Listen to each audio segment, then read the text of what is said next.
Haircut, man. Stop it. Why don't you take me with you? I got a fucking haircut too. I can't go with you.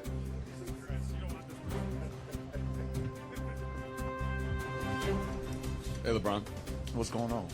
So, coming off an All-NBA season, right? Kind of completely unprecedented to be either asked or thinking about retirement, the word, how you go into a season. These two things have never happened. There's never been a year 23 player.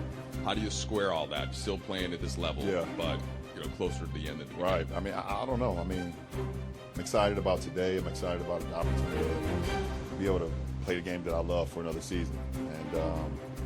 And whatever the journey, however the journey, lays out this year, I'm just like super invested because like you just said, I don't know when the end is. I know it's a lot sooner than later. So, being super appreciative of the fact that I can come up here and do another media day and talk to you guys and do all the stuff around here. So, just excited about the journey and whatever, this year has in store for me.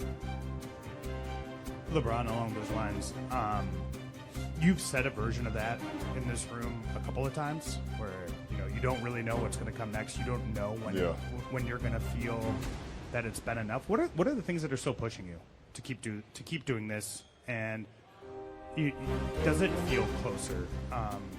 Or does it sort of feel like the same feeling as when you enter year 22 and year 21? Yeah, I mean, the things that still push me is the fact that the love of the game is still high. The love of the process is even higher. So that's what continues to push me to play this game. I mean, it's really that simple. Me training and working on my body and trying to get my body as close to 100% as possible every year is something that's like it's a beautiful thing for me. And just continue to challenge and see how well I can, push myself to, play the game at a high level, recover at a high level, be able to sleep better, mentally prepare, try to stay sharp throughout the course of a long season, and just like the roller coaster of an NBA season, that's all like gratifying towards me, to me, no matter the good, the bad, the ugly. I love that process. So I think it's a bigger, so much that goes into it, more than just, picking up a basketball and shooting at the rim. LeBron, Brad Turner from the LA Times. How you doing, Brad? Nice to meet you. Back again. How much does having a young partner like Luka weigh in your decision and your future going forward? Say it again. How much does having a young partner like Luka, a savant basketball player, how much will that weigh into your decision as you go forward with this season? As far as how long I go in my career? How long you in your career, right? Nah, zero. The motivation to be able to play alongside him every night, that's super motivating. That's what I'm going to train my body for, every night that I go out there and try to be the best player I can for him. And we're gonna bounce that off one another. But as far as me weighing in on, him and some of my other teammates of how far I go in my career now, it would be literally my decision along with my wife and, two of my boys are already gone. Well, shit, one of them is somewhere around here. Yeah, Bryce is down there in Tucson, so he's out the house. So it'll be a decision between, me, my wife, and my daughter. Like, that's not even, it won't be, hey, having a meeting with my teammates. It won't be that. Taking to win. Hi. Taking to win with the LA Times. Speaking to those teammates this year, what were some of your initial reactions to adding someone like Marcus, adding someone like DeAndre to this team this year? Yeah, and Jake. Just adding, those three guys. Competing against those guys for years. And obviously, we know, the matchups that I had with Marcus over the years, especially when we was in the Eastern Conference, him in Boston, me in Cleveland, and just all those matchups that we had. Happy to have him. I know what he brings to the game. I know, that team is first, second, third, fourth, fifth when it comes to Marcus Smart. Adding a big guy like DA, his skill set is very high. His athleticism is high. And so I think he adds another dynamic to our team along with Jackson. That'd be a great 1-2 punch at our center position. And then adding a wing like Jake, a big wing who can shoot the ball, can handle the ball, but his toughness, sneaky athletic as well.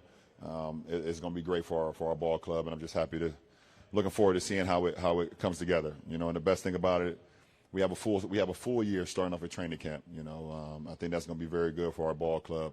Going into this year. Kobe Price, SoCal News Group. When we spoke with JJ on Thursday, he was asked about you, Luka, and Austin. The chemistry working together. He mentioned meeting he had with Sean McVay. He mentioned utility plays as a takeaway from the conversation, plays where you guys can all be involved together. What can a preseason and training camp do for the chemistry for you guys, and where's the excitement level of you guys, I guess, furthering that chemistry, furthering development? No, I just think it's about time. The more and more time that we're together, the better we're going to be. And I think just having it start from day one. Obviously, us grabbing Luka, whenever that time period was, it took us all, time to transition to how we wanted to play as a team, as individuals, whatever the case may be. But, having day one, and the coaching staff having another year under their belt on how we all can complement each other, play with our strengths, play to the team, and be able to, not, be looking to see who can make the play, but all of us figuring out how we can make plays together, and I think it's going to be beneficial to us having that chemistry from day one, which we will have because of, how we was able to finish the season off last year. LeBron over here, Jim Hill, KCAL 9 News, to your right. Jim, what's up? Good to see you. Good How to you see you, doing? baby. Good luck this year. No, thank you. Where and how did you develop the passion that you have? And you mentioned that word before several times. Yeah. Where and how did you develop a passion that you have for this game? Well, I mean, it started when I was super duper young, and it literally got me out of like the situation I was in, meaning like sports has done so much for all of us, obviously, but I mean, I can speak to me as a 8-year-old kid to be put into sports and get out of the inner city and get out of the ghetto at the time. It gave me I could get away from reality for 2, 3, 4 hours, being on the basketball court as an 8-year-old kid and running around and enjoying it with, guys that I just met, or being on the football field and being able to just to, feel the breeze of the air and being able to have competition and maybe even letting some anger out on the football field because of what you got going on, in your regular life. So, I think the passion kind of started there, and then when you put in the work and you start seeing the results of things happen, I think that also creates it more and more and more over the years. And I think it just stuck with me. I've always wanted to be, I guess when I decided that I wanted to make this basketball thing real, and I figured out that I had a lot of talent. I figured out I had the demeanor and the passion for it. I was like, I just want to put everything into it to try to be the greatest that I can possibly be for me, and I think it all just tied in, over the course of the years.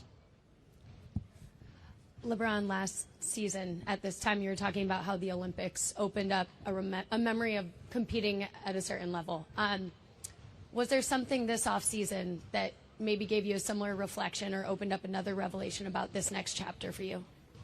I think the chapter of just competition and how hard it is to prepare for a season,